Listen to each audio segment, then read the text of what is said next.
नमस्कार, news nation पर Okinawa presents champions की जंग देख रहे हैं आप। मैं हूं आपके साथ चिराग सुखीजा, मेरे साथ मोनू चहल मौजूद हैं। और राजस्थान रॉयल्स बनाम दिल्ली कैपिटल्स, ये मुकाबला राजस्थान के जयपुर के सवाई मानसिंह क्रिकेट स्टेडियम में खेला गया, जहां पर राजस्थान रॉयल्स ने एक रोमांचक मुकाबले में जीत दर्ज की है, दिल्ली कैपिटल्स को हराया है। और ये राजस्थान रॉयल्स की लगातार दूसरी जीत है टूर्नामेंट की, आइस लीग की। और वहां पर अगर बात करें तो दिल्ली कैपिटल्स को इस सीजन की दूसरी हार का सामना करना पड़ा है लगातार। ऋषभ पंत का कमबैक जरूर हुआ है, लेकिन उस तरीके का परफॉर्मेंस अभी तक ऋषभ पंत के बैट से नजर नहीं आया है। लेकिन इस जीत के सबसे बड़े हीरो रहे रियान पराग, जिन्होंने तूफानी बल्लेबाजी भी की और राजस्थान को मुश्किल से भी निकाला। सबसे पहले मोनू, राजस्थान रॉयल्स जीती है और आपकी दिल्ली कैपिटल्स हारी है, इस पर आपका क्या रिएक्शन है? यार बड़ा बुरा लग रहा है यार। एक तो हार आई हो, लगातार दूसरी हार आई हो, तो और तीसरी इंपॉर्टेंट चीज ये है कि ऋषभ पंत इस टीम में आए जरूर है। पहले मैच फीके रहे और आज भी ऋषभ पंत देखें तो 26 गेंदों पर 28 बनाए हैं। वो ऋषभ पंत जो फिनिश के लिए जाना जाता है, लेकिन 26 गेंदों पर 28 रन ये जस्टिफाई तो नहीं करता ऋषभ पंत के साथ। अगर आप ऊपर से भी देखोगे तो डेविड वार्नर ने 49 जरूर बनाए, लेकिन वो मैच फिनिश नहीं कर पाए कोई बल्लेबाज। अगर आप दिल्ली कैपिटल्स की पूरी बैटिंग लाइनअप देखोगे तो नंबर 3 पर कौन खेलने आए? रिकी भुई। अब ये समझ से थोड़ा परे है, क्योंकि वहां पर कई ऐसे बैट्समैन थे, ऋषभ पंत भी ऊपर आ सकते थे, इसके अलावा ट्रिस्टन स्टब्स उसको भी ऊपर प्रमोट कर सकते थे, अभिषेक पौडेल भी एक बार फिर से उनके पास हीरो बनने का मौका था चिराग यहां पर भी, क्योंकि पिछले मैच में उन्होंने बड़ा इंप्रेस किया था, लेकिन यहां भी वो हीरो बन नहीं पाए। और रही बात राजस्थान की बैटिंग की, तो भाई ज्यादा रन बन गए थे 186, क्योंकि लास्ट ओवर अगर छोड़ दें उससे पहले तो लगा था कि यार 150 के साथ बड़ी मुश्किल से बनेंगे, लेकिन वो जो 186 पहुंचे, वो क्यों पहुंचे? क्योंकि एक ओवर बड़ा महंगा 25 रन आए ना, आई थिंक उसमें। बिल्कुल, देखिए 25 रन आए थे और रियान पराग का तूफान आया था। पहले चौका, चौका, फिर छक्का, फिर चौका और फिर छक्का और फिर सिंगल। तो ये था लास्ट ओवर का हाल। और कहते ना, दिल्ली के गेंदबाजों का ना अच्छे से खटिया खड़ी कर दी थी यहां पर रियान पराग ने। और जब राजस्थान रॉयल्स बैटिंग कर रही थी ना, मुश्किल का सामना राजस्थान को भी करना पड़ा था। संजू सैमसन का विकेट, कप्तान थे, उनका जल्दी विकेट गिर गया था, यशस्वी जायसवाल, जॉस बटलर। तो मतलब जो टॉप के 3 बल्लेबाज थे ना, वो दिल्ली कैपिटल्स ने जल्दी निपटा दिए थे। लेकिन उसके बाद राजस्थान रॉयल्स ने अपनी टैक्टिक्स में बदलाव किया। उन्होंने रविचंद्रन अश्विन को ऊपर भेजा, उन्होंने कुछ अच्छे शॉट्स खेले, मोमेंटम को राजस्थान की तरफ थोड़ा सा शिफ्ट किया। लेकिन उसके बाद क्या कमाल की बल्लेबाजी की है रियान पराग ने। एक कैमियो साथ जरूर दिया शिमरन हेटमायर, लेकिन जीत का स्टार जो हम कहेंगे ना, तो वो रियान पराग ही आपको है और वही आपको नजर आएंगे। पराग का तो मतलब आज जलवा तो नजर आया।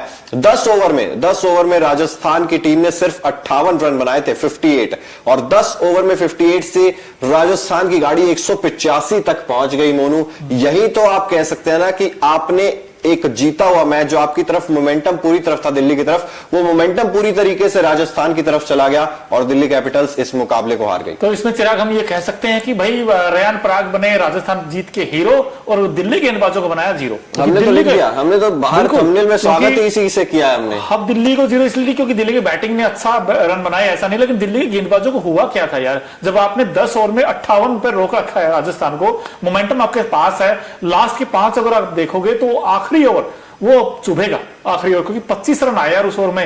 ये भी नहीं कि 10, 12, 15 आए, वही 25 रन कंसीड करोगे, जहां स्कोर 160 रोक देना चाहिए था वहां 185 पहुंच गया। सो ये कंसर्न है दिल्ली के पास। और दिल्ली के पास अभी बताओ ना चिराग, मैच फिनिशर नहीं है, बिल्कुल नहीं है यार, मैच फिनिशर आपके पास नहीं है। और अब देखोगे ना आप, अकेला मैच फिनिशर भी ना कई बार आपको ना थोड़ा सा मुश्किल में फंसा देता है। वहां से भी अगर आप देखोगे ना, रियान पराग एक तरफ से बल्लेबाजी करते, पहले रविचंद्रन अश्विन वो थे, वो थोड़ा बहुत कंट्रीब्यूट कर रहे थे, साथ उन्होंने भी छक्के लगाए हैं। उसके बाद अगर आप देखोगे शिमरन हेटमायर, उन्होंने भी अच्छी बल्लेबाजी की है। लेकिन यहां पे जब ट्रिस्टन स्टब्स बल्लेबाजी कर रहे थे दिल्ली की तरफ से, तो साथ नहीं मिल रहा था किसी का। अक्षर पटेल दूसरी तरफ से, और यार मैं तो अचंभित हूं इस चीज को देखते हुए, संजू सैमसन के फैसले को देखते हुए। यार ट्रेंट बोल्ट का एक ओवर बचा हुआ था और यूजुअली चहल के भी 3 ही ओवर हुए थे।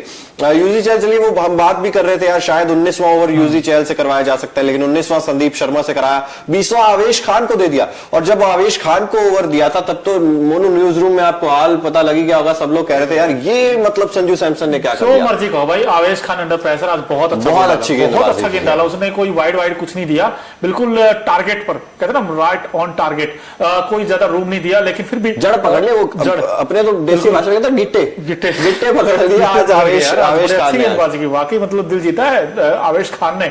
और रही बात आपने जो बात की थी कि अक्षर पटेल, भाई लास्ट में मुझे ऐसा लगा लास्ट की 10 गेंदों पर जब इनको 23-24 रन चाहिए थे, फिर 7 गेंदों पर 19 रह गए, भाई हिट ही नहीं हो रही थी इनसे, हिट लगी नहीं रही थी। मतलब आवेश खान को भी बहुत ट्राई कर रहे थे, अक्षर पटेल भी ट्राई कर रहे थे, स्टब्स भी ट्राई कर रहे थे, और स्टब्स का अगर देखिए 10 गेंदों पे 10 रन थे स्टार्टिंग में, उसके बाद उन्होंने एक और अच्छा पिटाई की उसमें, वरना तो भाई बहुत धीमा खेला Delhi to be honest. Second जब आपको रन चेज कर रहा था, आपके मैच गिरफ्त में आ गया था, एक बार ऐसा लगा था कि बन जाएंगे ये, ऐसे तो नॉर्मल होता क्योंकि 6 में तकरीबन 80 के आसपास चाहिए थे, 5 में 66 रह गए थे, लगा था कि हो सकता बन जाए, लेकिन धीरे धीरे धीरे आते आते काम खराब हो गया। लेकिन जोश बटलर, ये बटलर का जोश दोनों मैचों में शांत सा लगा है चिराग, और आज भी देखिए 16 गेंदों पर 11 रन बनाए सिर्फ। बटलर के लिए भी थोड़ा सा कंसर्न है, इस टीम में स्ट्रगल करते नजर आ रहे हैं। लेकिन यशस्वी जायसवाल, उन्होंने भी आज उतना इंप्रेस नहीं किया। लेकिन तेज गेंदबाज की बात करेंगे, लेकिन कुलदीप यादव बड़े आज भी महंगे साबित हुए भाई, 4 में 41 दे दिए, 10 से ऊपर का इकॉनमी है, एक ही विकेट इनको मिला, क्योंकि राजस्थान का जो सवाई मानसिंह स्टेडियम है ना, वो रास्ता आया नहीं है कुलदीप यादव को, रास नहीं आया। और देखिए ये मैं पूछना चाह रहा हूँ की हुई, अब ये 2 मैच हो गए, दोनों ही फ्लॉप हुए हैं, ये किसकी सोच है, क्यों इनको नंबर 3 खिलाया गया भाई, मेरे समझ से परे। आप स्टोरी करने वाले हो ना, कौन है? जब आप यार मतलब कोई बल्लेबाज चलता है तो आप तुरंत बता देते हो कौन है। जब हर्षित राणा ने वो ओवर डाला था केकेआर के तरफ से एसआरएच के खिलाफ, जब क्लासेन और वो मार रहे थे, आपने तुरंत आपने ऑन किया कैमरा, मैं हूं मोनू चहल, हम आपको बताएंगे कौन है हर्षित राणा। नहीं, आज आप बता नहीं रहे रिकी वुई कौन है, बता देंगे, लेकिन इनका नाम ना इनके टीम मैनेजमेंट में रिकी पॉन्टिंग है, स्टोरी चाहिए उनसे मिलता जुलता ये रिकी, पर वो ऐसा काम किया नहीं पॉन्टिंग वाला जो इन्होंने कल एक स्टोरी बिल्कुल रिकी वुई पे कि आखिर ये रिकी वुई क्या है, कहां से आते हैं, किसके लिए खेलते हैं, ये सब चीजें आपको कल हम बताएंगे, क्योंकि आज तो देरी हो गई थोड़ी। लेकिन देखिए जिस तरीके से ये रन चेज करना चाहिए था दिल्ली कैपिटल्स को, उसमें भी कई सारी चीजें आप फैक्टर्स नोट करेंगे। वहां पर डेविड वार्नर सेट हो चुके थे, विकेट उसके बाद डेविड वार्नर गिरा, और बाय द वे यहाँ पर राजस्थान से भी कैच छोड़ा था, ट्रेंट बोल्ट के पास कैच जा रही थी ट्रिस्टन स्टब्स की, हो सकता था ये पहले ही मैच जीत जाती राजस्थान रॉयल्स, लेकिन उन्होंने भी गलतियां की। लेकिन उन गलतियों को कहते हैं ना कि कोई अगर भाई एक लूप होल मिलता है ना अगर आपको, तो उसमें आपको घुस जाना होता है, फिर आपको पकड़ लेनी है वो कामियां, वो गलतियां। लेकिन दिल्ली कैपिटल्स ने ना वो गलतियों को जो राजस्थान कर रही थी उनको पकड़ा नहीं। सिराज यार देखो, अब लोग हमेशा कहते हैं कि भाई चमत्कार है तो नमस्कार है, यहां पर चमत्कार हो सकता था, क्योंकि 10 गेंदों पर 9 बनाए किसने, अभिषेक पौरेल ने, जो फिनिशर के लिए जाने जाते हैं दिल्ली के लिए। अक्षर पटेल 13 गेंदों पर 15 बना रहे हैं। बताइए, जब आपको इस तरीके की सिचुएशन हो तो वहां पर तो आपके मैच ये हाथ में था, लेकिन आपने 2 पॉइंट, बड़े इंपॉर्टेंट पॉइंट आज आपने गंवाए हैं। ये आप फिर टॉप 4 के लिए फिर दिक्कत आएगी दिल्ली के लिए, फिर किसी और पर डिपेंडेंट रहना पड़ेगा कि यार ये उसको हरा दे, वो उसको हरा दे। लेकिन आज आपके पास अच्छा मौका था राजस्थान को राजस्थान में हराने का। अब संजू सैमसन की बात करें तो वही 15 रन बनाकर आउट हो गए, 14 गेंदों का सामना किया।